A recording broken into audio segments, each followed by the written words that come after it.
Bismillahirrahmanirrahim. Bagaimana keadaan mereka yang beriman kepada Allah Azza wa Jalla? Saya angkat contoh kisah yang luar biasa. Ini kisah hampir semua pengajian saya selalu sampaikan untuk sebenarnya membakar iman saya sendiri gitu ya. Karena pengajian sebenarnya hakikatnya untuk para duat itu untuk diri mereka sendiri awalnya, baru kemudian untuk jemaahnya. Karena itu mencas kembali iman-iman kita gitu kan. Lalu apa? Kisahnya begini.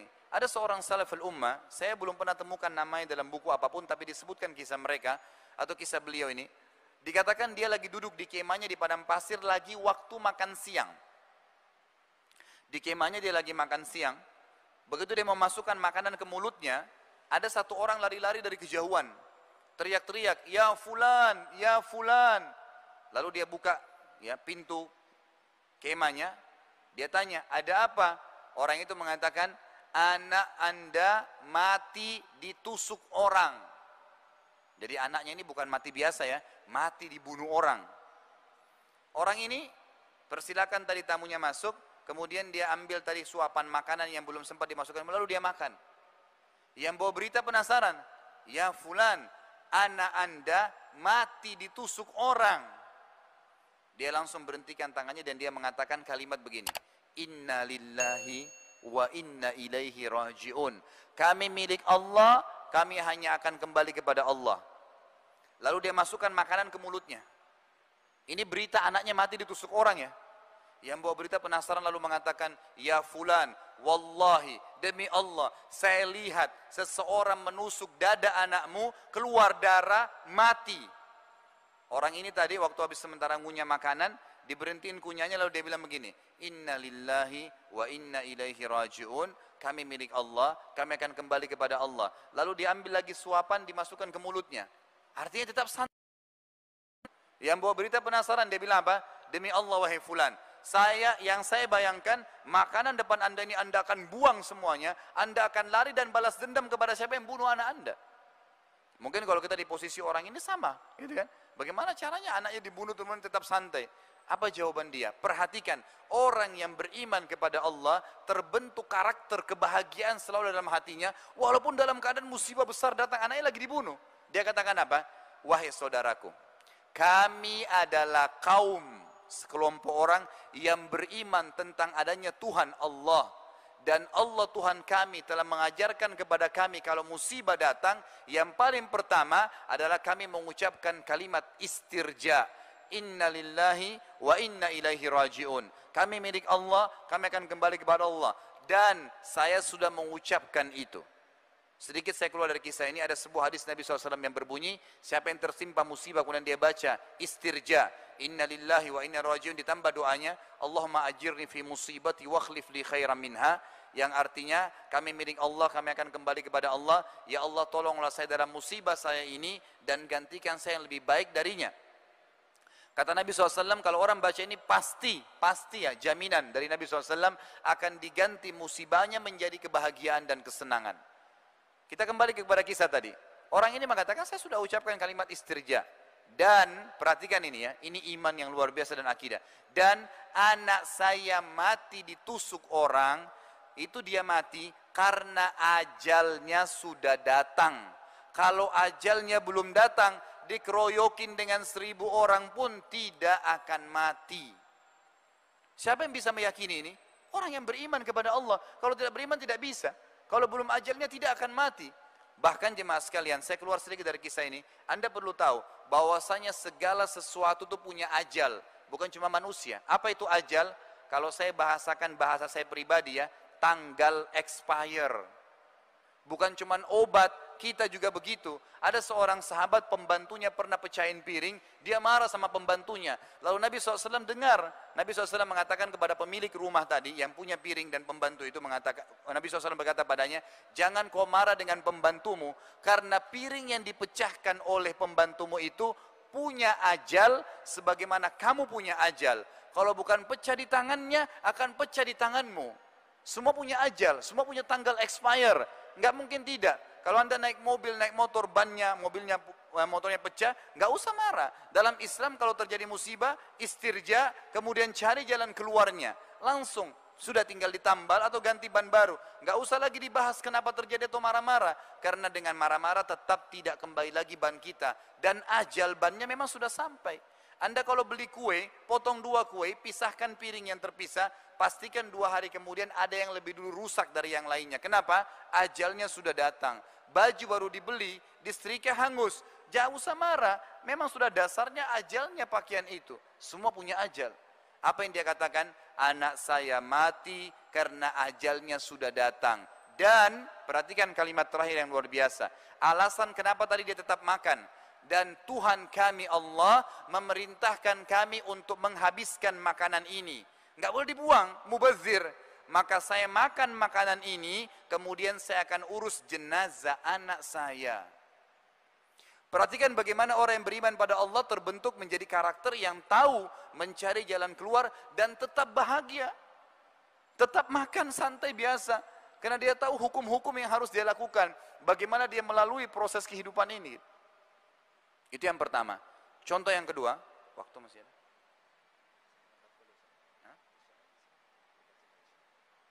Jam berapa? Baik. Kisah yang kedua adalah kisah seorang ulama tabi'in yang bernama Rabi' ibn Haytham. Rabi' ibn Haytham ini seorang ulama yang luar biasa. Saya kalau baca kisah beliau, terus terang tidak pernah bosan gitu. Hampir seluruh hidup beliau itu semuanya diisi dengan ketakwaan kepada Allah Azza wa Jalla. Beliau adalah murid utamanya Abdullah bin Umar radhiyallahu anhu, tabi'in yang masyhur. Di akhir hidup beliau kena stroke setengah badan, sebelah kiri badannya stroke. Ada muridnya 2 orang datang ke rumahnya bertamu.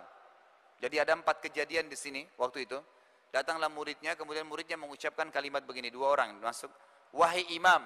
Kalau kita sekarang ustadz atau kiai, wahai imam, kami ingin bertanya, apa yang membentuk pribadi Anda sehingga Anda kalau berbicara selalu sesuatu yang bermanfaat. Kalau dia ucapkan kalimat nasihat, nanya kabar, gitu kan?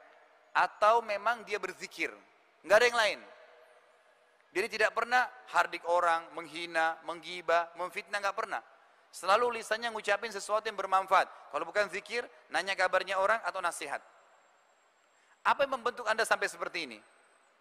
Lalu kata dia apa? Perhatikan jawabannya. Dia bilang, wahai muridku, apakah sampai sekarang kalian masih ragu ada Tuhan namanya Allah Azza wa Jal, dan Allah telah menitipkan di pundak setiap kita malaikat rakib di kanan yang mencatat amal baik dan malaikat atid di pundak kiri yang mencatat amal buruk, serta semua kalimat atau perbuatan yang dicatat oleh keduanya akan dibacakan dan dipertanggungjawabkan untuk kita di sana, maksudnya di akhirat.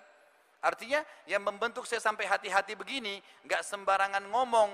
Yang itu karena saya tahu ada rakib, atid, dan ada Allah Azza wa Jalla mengontrol, serta saya akan dihisab oleh Tuhan saya pada hari kiamat. Kejadian yang kedua, anaknya Rabi' ibn Haytham keluar dari kamar, dari dapur. Waktu kejadian itu, bawa sebuah piring, jemaah sekalian. Piring ini terisi makanan namanya halwa. Halwa ini waktu itu bahannya mahal, buatnya susah. Dibawa keluar oleh anaknya, kemudian dikatakan, wahai ayahku, ibuku setengah mati membuat makanan ini, tolong makan. Ada alasannya.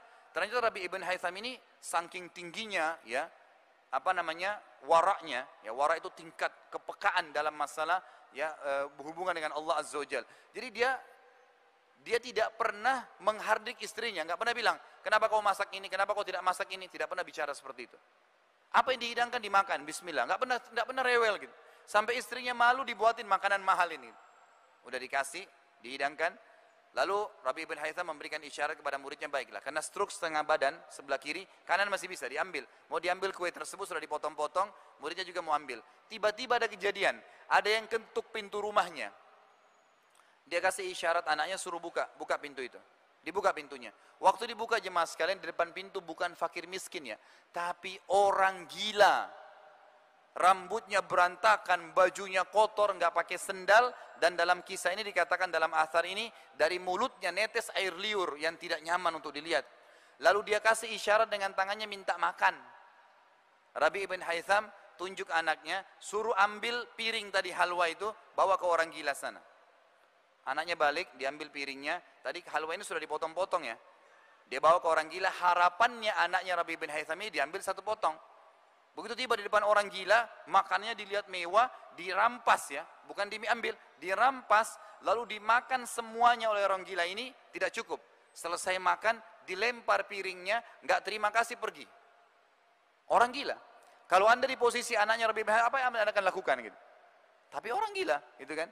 Baik, yang terjadi, ditutup pintu, piring diambil oleh anak Rabi bin Haytham, lalu dia kembali ke ayah, lalu dia mengatakan begini. Dan ini juga adab ya, anda sebagai anak biasakan kalau bicara dengan ayah anda atau orang tua anda selalu ikutkan dengan doa. Dia mengatakan, wahai ayahku, semoga Allah senantiasa menjaga anda. Jadi walaupun dia dalam kondisi mangkel, tapi dia tetap bilang begitu. Tadi ya ayah, ya minta-minta depan pintu orang gila. Dia nggak tahu nilainya makanan yang sedang kita kasih. Garis bawahi kata-kata ini ya. Dia tidak tahu nilainya makanan yang sedang kita kasih. Kalau tadi anda suruh saya ke dapur ambil roti, nasi, apa saja, pasti dia makan. Kenapa harus halwa yang ibu saya buat susah gitu?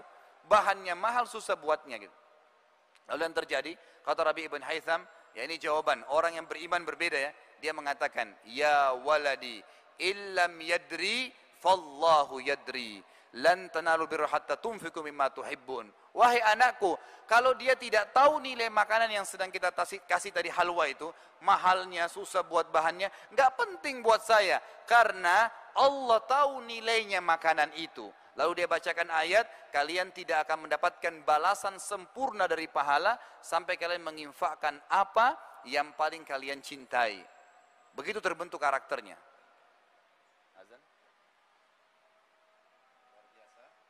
Baik, kisah Rabi' bin Haytham kita jeda dulu. Nanti kita akan lanjut kembali dan mitra muslim, saatnya kita menyimak adzan Isya untuk wilayah Surabaya dan sekitarnya. Pada saat Rabi' bin Haytham tadi selesai berhubungan atau menjawab masalah orang gila yang minta makanan, muridnya lalu berkata lagi, wahai imam, nasihati kami dalam hal ibadah. Apa saran anda dalam masalah ibadah untuk kami? Beliau mengucapkan satu kalimat, jemaah sekalian, yang kalimat ini kalau orang memahami dengan cara imania, itu luar biasa bobotnya. Beliau mengatakan saja, alaikum bil asrar. Apa itu? Rahasiakan amal ibadah kalian. Selesai. Kalimat ini bobotnya luar biasa gitu.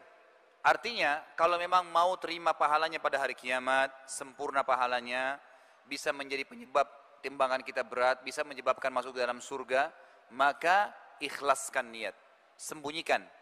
Kata ulama, salah satu penyebab utama daripada keikhlasan datang adalah merahasiakan ibadah.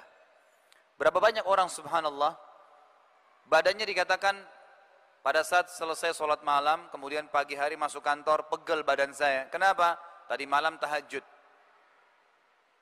Ada orang, baru aja temannya ngomong, kayaknya hari Senin nanti saya mau puasa. Oh, saya sudah 2 tahun, 3 tahun puasa Senin Kamis. Kalau anda niatnya memang ibadah untuk dipuji oleh orang, tidak usah repot-repot pagi-pagi, malam-malam sholat, kemudian pagi, kemudian ceritain di kantor, nggak usah. Ambil sejadah, ketuk rumahnya orang itu jam 2 malam, lalu tebar sejadahnya, saya mau sholat tahajud, lihat. Begitu, ya apa bedanya?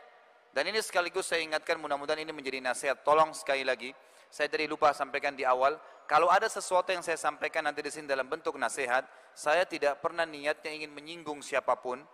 Niat saya lillahi ta'ala ingin memberikan nasihat, mudah-mudahan ini bisa memperbaiki apa yang keliru dari perilaku kita.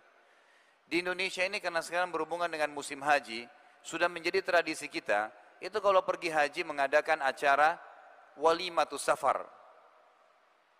Pertama, dari sisi kosakata jemaah sekalian, walima itu dalam hukum syar'i kita hanya dipakai untuk acara perkawinan. Belum pernah ada dalil dalam syar'i kita, dalam hadis Nabi SAW, bahwasanya walima dipakai untuk istilah yang lain. Memang untuk acara perkawinan.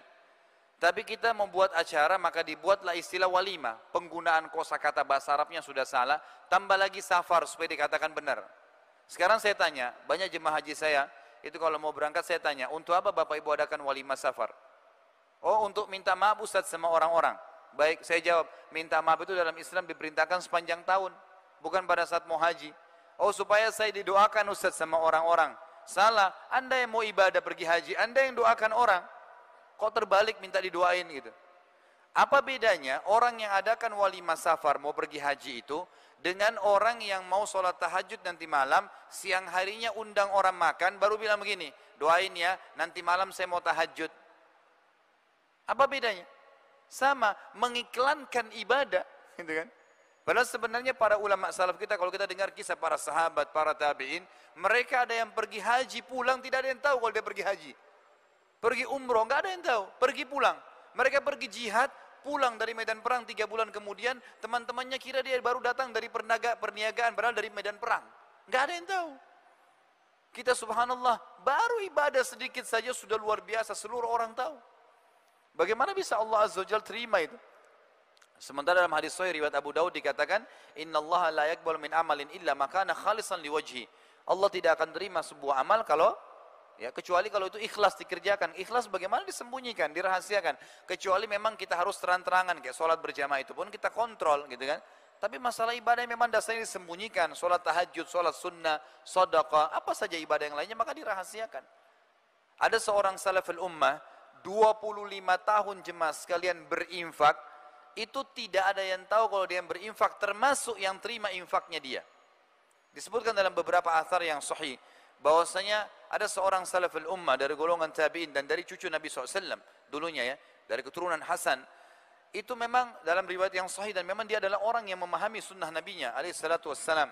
Dia menjadikan target setiap malam dia harus membantu 100 kakak muslim yang miskin di Madinah. Habis sholat tahajud, sebelum ke masjid sholat subuh dibungkus gandum sekilo-sekilo. Sampai 100 kilo ditaruh di karung besar lalu dipikul. Naik kuda, ditaruh di rumahnya orang-orang miskin yang jadi target. Taruh, tinggalkan. Tidak diketuk ya. Ini dari saya, enggak. Taruh, ditinggalin. 25 tahun. Orang yang terima infaknya itu tidak tahu kalau dia yang kasih gitu. Saking jaga keikhlasannya luar biasa. Kapan ketahuan? Pada saat dia mati. Waktu dia meninggal dunia, gitu kan? Baru ketahuan karena bantuan itu berhenti pada saat dia meninggal dan pada saat jenazahnya dimandikan di pundak sebelah kanannya ada bekas warna hitam karena sering pikul barang berat. Orang lain lagi di antara salaful ummah ada yang puasa Senin Kamis, bukan nggak boleh sampaikan ke istri ya, tapi dia ini pribadi dia berijtihad, dia puasa Senin Kamis dari awal nikah sampai 20 tahun, istrinya nggak tahu kalau dia puasa Senin Kamis. Bagaimana ceritanya? Dia punya toko di tengah pasar Baghdad. Setiap pagi disiapin sarapan sama istrinya. Kalau tiba hari Senin Kamis, sudah disiapin, dia nggak bilang, maaf saya puasa, enggak. Bungkusin buat saya bawa ke toko. Dibawa pada waktu makan siang dikasih fakir miskin. Dia pulang rumahnya setelah sholat maghrib. 20 tahun dia puasa Senin Kamis, istrinya nggak tahu gitu. Itu bagaimana mereka pekahnya menjaga amal ibadah gitu. Bagaimana dengan kita subhanallah yang baru 2 tahun puasa Senin Kamis, mungkin baru infak ke yayasan 1 juta, sudah seluruh dunia tahu infak itu. Maka nasihat Rabi' bin Haytham luar biasa, beliau mengatakan, alaikum bil asrar, rahasiakan amal solehmu, selesai. Lalu kejadian yang keempat jemaah sekalian, waktu itu pas azan duhur. Ini bagi anda yang masih malas ke masjid, terutama laki-laki, ambil pelajaran dari kejadian ini, luar biasa gitu. Orang ini stroke setengah badan. Dia dengar azan duhur, dia kasih isyarat anaknya, suruh nopang badannya yang stroke sebelah kiri itu. Datang anaknya ditopang. Muridnya bilang, waktu saya lihat dia ditopang, dia kasih isyarat anaknya minta diantar masjid, sholat berjamaah. Stroke setengah badan nih. Muridnya bilang, saya datang ke sisi kanannya, menopang tangan kanannya. Lalu saya bisikin kalimat, saya bilang, wahai imam. Muridnya bilang kepada gurunya, wahai imam, anda punya uzur secara syar'i, boleh sholat di rumah. Udah stroke, silakan sholat di rumah gitu. Apa jawaban dia? Wahai muridku, dengan tegas dan jelas, wahai muridku, aku mendengar muadzin mengucapkan kalimat hayya 'alas shalah, ayo sholat, hayya 'alal falah, ayo menuju kepada kemenangan, lalu aku sholat di rumahku, demi Allah aku akan datangi panggilan Allah itu walaupun harus merangkak. Bayangkan itu orang yang mengenal Allah Azza wa Jal, tahu ada Tuhannya, nggak bakal pernah ketinggalan walaupun satu kesempatan untuk ibadah. Kita subhanallah punya kesehatan, punya kekuatan, punya kendaraan. Alasan masjid jauh, alasan nanti sholat di rumah berjamaah sama keluarga, Nabi SAW tidak contohkan itu, saudaraku. Nabi SAW tidak pernah, ataupun dalam riwayat dikatakan sholat wajib di rumahnya. Sampai beliau waktu sempat mau meninggal, sebelum meninggal begitu dengarkan iqamah dan menyuruh Abu Bakar untuk menjadi imam, beliau kemudian berdiri, kemudian keluar ke masjid, berdiri di sebelah Abu Bakar radhiyallahu anhu. Tetap sholat berjamaah dalam kondisi sudah mau meninggal, gitu kan. Begitu keadaan orang-orang yang beriman kepada Allah Azza wa Jalla.